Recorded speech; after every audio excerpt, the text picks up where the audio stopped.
We know that Google is tracking us. We agree to it when we set up our phones. So we wanted to figure out what exactly Google is learning about us throughout the day. So here's what we're going to do. We have two identical phones. The only difference between these two phones is this one is in airplane mode. Both of the phones lack a SIM card, and they haven't been set up to access any Wi-Fi networks. So for all intents and purposes, these phones have no connection to a data network. We're going to keep them with us throughout the day. And while I travel around DC, we're going to figure out just what Google is finding out about me. Our first stop, Sim's convenience store, just outside our Fox bureau, for a quick coffee. From there, we took a walk to the Capitol and took a quick walk around the Senate office buildings, and then decided to hop in a car and head around town. Hello. We're going to the Children's Hospital, please. To run our test, we had to do more than walk the block, so we took a tour around our nation's capital. First, due north to the Children's National Medical Center Hospital, then west to St. Albans School and the National Cathedral. Our tour around town was a 14-mile journey that lasted more than an hour. The entire time, the phones had no access to the internet. Oh my goodness. Not a Wi-Fi connection and not any cellular data service. It almost seemed quaint to assume that Google wouldn't even be able to collect data on me. Let's head back to the bureau, my friend. That church is beautiful. Google's business model is simple. Collect data on its users and then use that data to sell targeted ads. It's a business model called surveillance capitalism. But does that critical data collection work even when your phones aren't connected?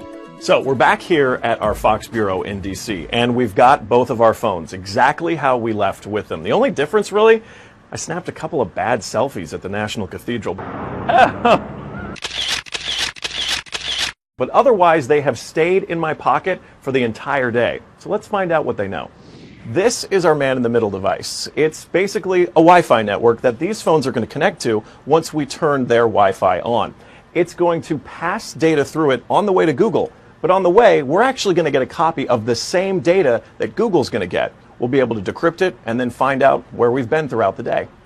Within minutes, the numbers rolled in. The phone that wasn't on airplane mode registered more than 100 locations, 130 activities, and even 152 barometric readings. As soon as it hooked up to our Wi-Fi, it transmitted 300 kilobytes of data straight to Google. The phone even logged our exact locations, tracking us all around town, the Capitol, the hospital, the school, and the cathedral. Now you may notice what's missing here is the exact route that we took, but it got that data too. It knows when I got out of the car. The metadata has a time log down to the very second, tracking everything when they think that you're walking, riding, and yes, even getting out of the car. Okay, so you're thinking, this isn't a big deal. I'll just put my phone in airplane mode. Yeah, we thought of that too. This is the other phone that we had with us that no SIM card also remained in airplane mode the entire time. Let's see what kind of data it captured.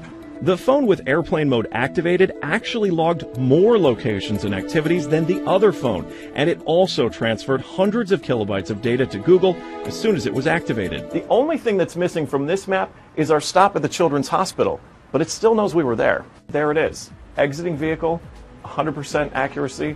Through complicated user agreements and free software, Google gets users to sign away their privacy for nothing. They're even following you in the places that most people would expect total privacy: government buildings, a children's hospital, a private school, a church. Every move you make, every step you take, Google is watching you.